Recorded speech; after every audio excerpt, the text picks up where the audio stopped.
I want to talk a bit about the sorts of projects that you're interested in, but I'm very curious about this query form because I've got it here in front of me. If anybody that goes to the Marsal Lyon's website can and hit submit to you, we'll be able to see the same form.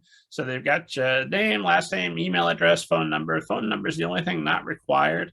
What's the odds that if I give you my phone number and you love my submission, you're going to call me in the middle of the day without any kind of email or text warning?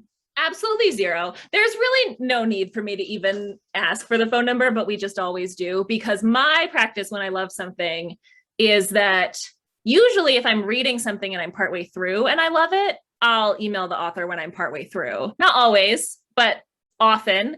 And I'll just say like, hey, I'm halfway through this and I'm loving it. Like, while I read the rest, can you let me know? I would just love to hear about what else you have in the works. Like, are you working on something? I just would love to know the scope of your other projects. And then I have that in mind as I finish the manuscript. And then once I've finished and I know I liked it, I will email. I mean, who just cold calls anyone? I feel like that's not a thing in the year 2022. I mean, I guess maybe some agents do. I know it does happen. To me, it's a horror story. Yeah, I wouldn't want that. Like, I would want to be able to prepare and know that I was like sitting somewhere quiet. So I will email and say, I loved your book. I would love to talk with you. And then I'll also ask, is this phone number from your query the best number to reach you? So if you did not have a phone number in the query, I would ask later if I was interested anyway. So not the end of the world if you forget it.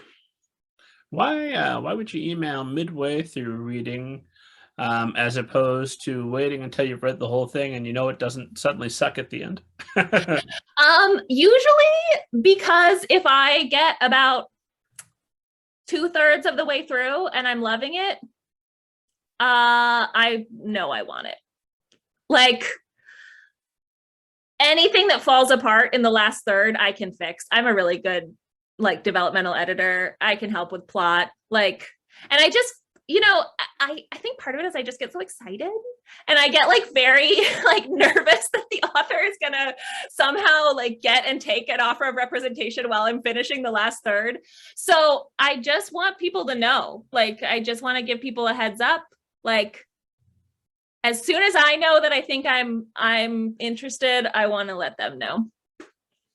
Okay, so anybody that's received that message from you and immediately come here, which to rewatch, because they already watched it before they sent the initial query, but you come back and they're enjoying this conversation again, take that very seriously. You get that email and you say you're not completely done, but hey, I'm interested. What else you've got going on?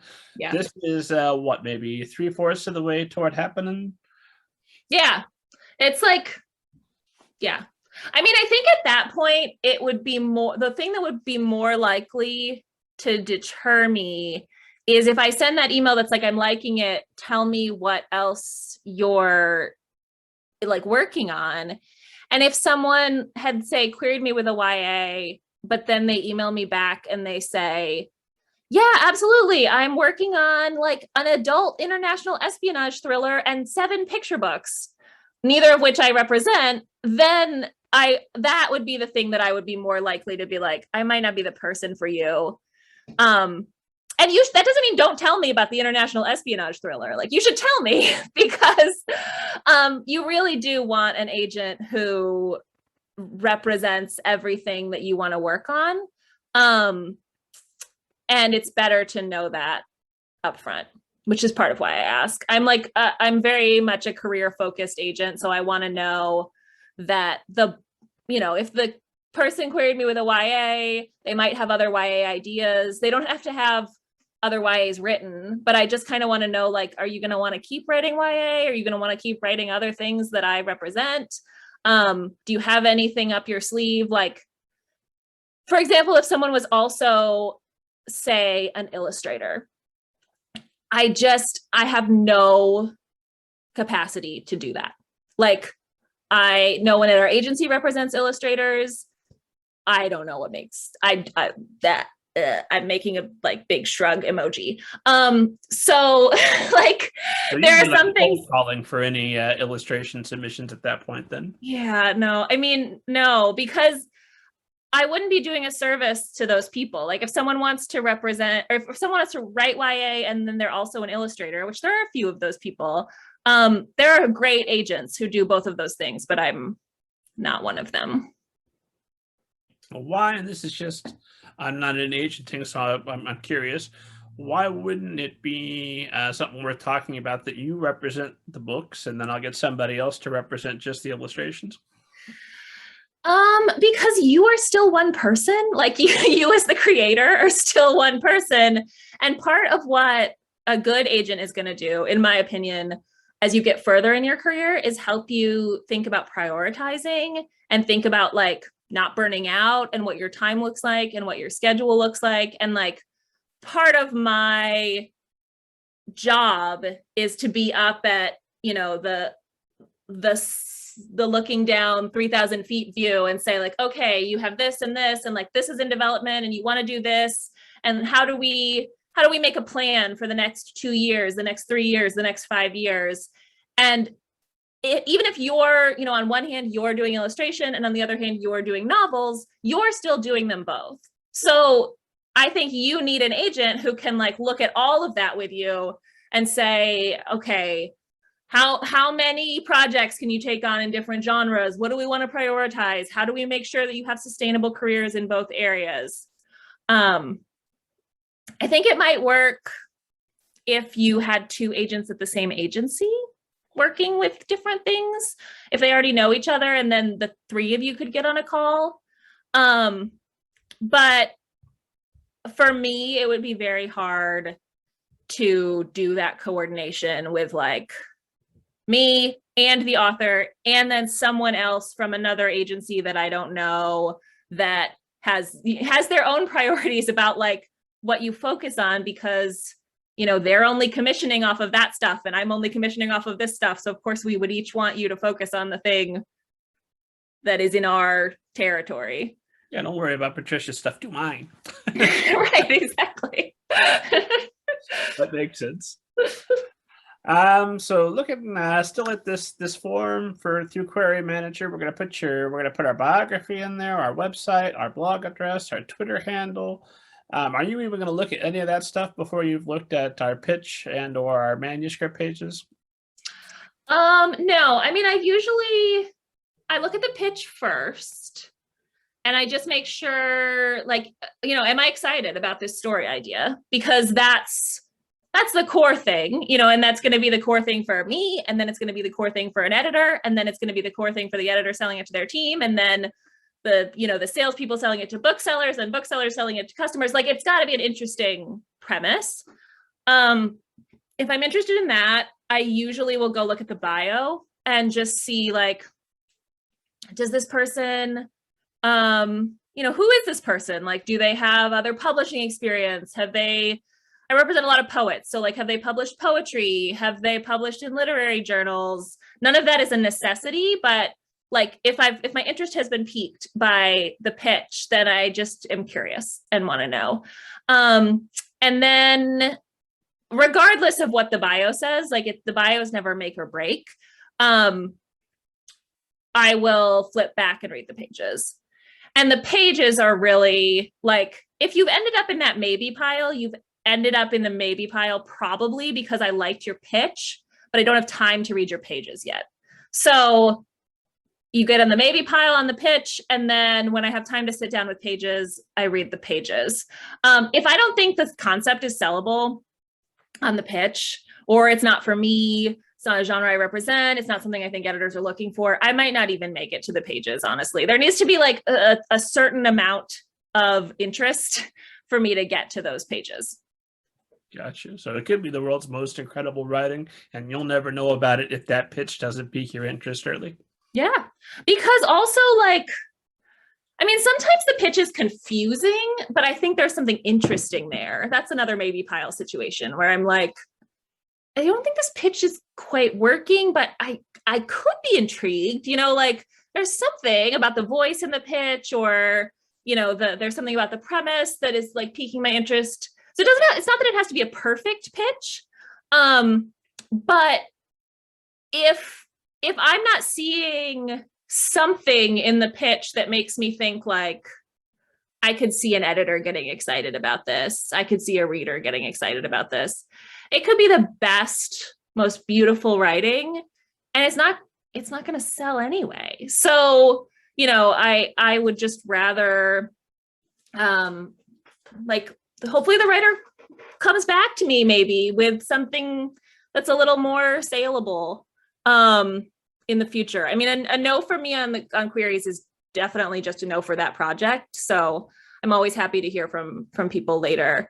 But I don't know. I mean, I think that's really a bummer for authors to hear, because there are a lot of really, really beautiful writers who spend a lot of time working on their craft. But I mean, once you get into the publishing pipeline, you have to have something that like has something sparkly enough just about the concept that is going to make people choose to pick that up instead of playing video games or watching the Great Pottery Throwdown or something. And that's what your pitch needs to convey. Like, I need to see a glimpse of something sparkly, or something that I feel like maybe there's something sparkly, something like that.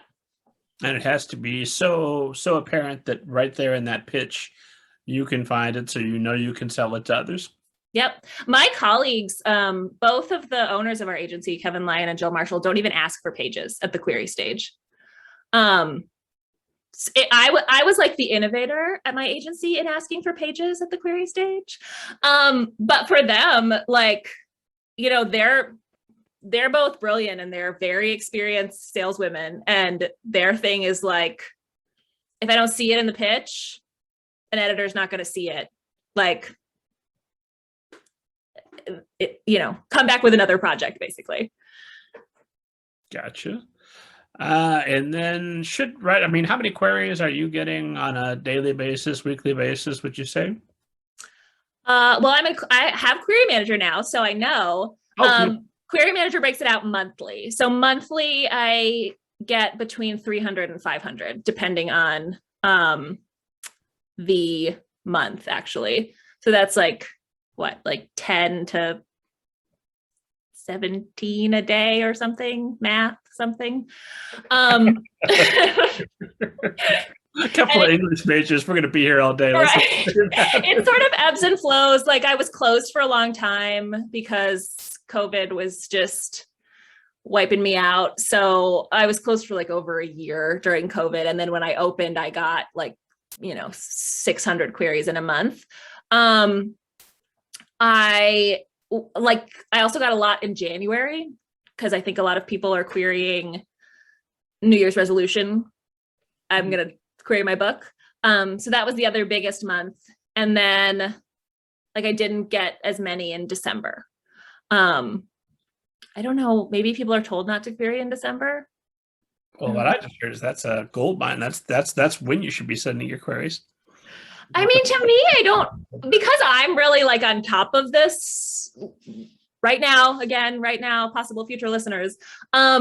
It doesn't really matter to me, because like, I'm not getting backed up one way or the other. I think that the hazard potentially of December is you might, like, if you send your query and then you get a quick offer. I definitely have had people email me and let me know they have an offer from another agent on like December 15th. And I'm like, I wish you the best, but 2 weeks from December 15th is Christmas, and I'm like going home to Michigan, and I just can't drop everything and read right now. So I think that that's the hazard of querying during the holidays. It's not the query, but it's that if you get an offer of representation during the holidays, you might have some agents step aside just because the timing doesn't work. But I have this beautiful image in my head of you beside a Christmas tree and a roaring fire with some eggnog in my manuscript. I mean, that's happened. I did sign someone in December this past year, But well, that dream did come true for somebody else. exactly. So in January, it sounds like maybe that would be a good time to just kind of ignore your inbox, because that's the posers, right? Those are all the people that they're not committed. They're not going to keep going all year. They're doing it right here and now. I mean, I'm actually genuinely considering closing in January this year, not because I feel behind on queries, but just because I did get a lot of those queries in January. And there, you can tell when it's someone who, hasn't researched how to write a query, doesn't have the people who are listening to your podcast are not these people. Most brilliant people on earth who are listening to us, they're gonna. I can tell. I mean, when people listen to podcasts like this, or like read the 7 question stuff on your blog, like I can always tell when someone has been doing their research about publishing, about the industry. And I can also tell when someone just never even Googled how to write a query letter and then sent me something on January 4th because they publish a book on their New Year's resolutions. They copied every other agent that they found on a website recommended. Well, they can't do that with Query Manager now, which is one of the other pluses of being on Query Manager. Although when I took email queries, I did get some of those. It was just 100 of us, not even BCC'd, just CC'd. We're just all in the big header, 100 agent emails. Well, at least you know who the competition is. It's true. Which is nobody, because who's going to fall for that? But well, I mean, there's always at least one agent on those in my experience who, I don't know if they're not paying attention or what, but reply alls their rejection on that query. Well, okay. Hopefully there's a reason, and then saves the time for everybody else. Right. Was Lindsay Eager was on here not long ago. Check the back catalog, esteemed audience. And she worked as an assistant for Mary Cole and was going through the inbox. And she said that was one of the things that most affirmed her about her own ability, was because prior to that, she assumed that the query was packed with amazing queries. And now she knows that it's really only about 15 to 20% that are even competent enough to be worth considering. Does that ring true to you? Yeah, I mean, there are a lot of them that are just didn't even, again, Google how to write a query. And then there are always a lot of queries that aren't in a genre I represent. Even now that in Query Manager, I only allow you to click a certain number of genres to submit your book. I still get people who, are submitting an adult fantasy to me, which is a genre I don't represent, and they've just called it something else in that little genre box check. It's I'm gonna figure out it's an adult fantasy.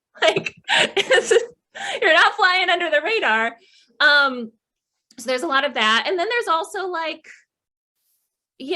there are queries that are good, but it's too close to something that a client of mine is working on, or queries that are good, but for example, I usually don't like to work on books that involve sexual assault. So I get some really good queries that are about that topic, but it's just not for me. So you might, there are all sorts of reasons besides your query is not good that you might get a rejection from an agent. But yes, there also are a lot of queries that are just in that kind of you didn't try category. I have to say about Lindsay Eager as well. She co-does a podcast with my client, Haley Chewins, called The Story of a Book, I think it's called, where they interview authors about the journeys of one of their books. They pick a book and then do an interview on that book concept to publication, which is very cool. Well, that part's already been edited out of the show. I don't want the esteemed audience to know that. Yes. In fact, Haley Chewins was a guest on episode 90, amazing author, and she gave us a whole testimonial about you specifically. She sang your praises loudly, so go back and check that out, esteemed audience. I mean, definitely go back and check that out, esteemed audiences. It sounds like it makes me look great. And then if there's time and you've listened to every episode of my podcast, check out her podcast as well.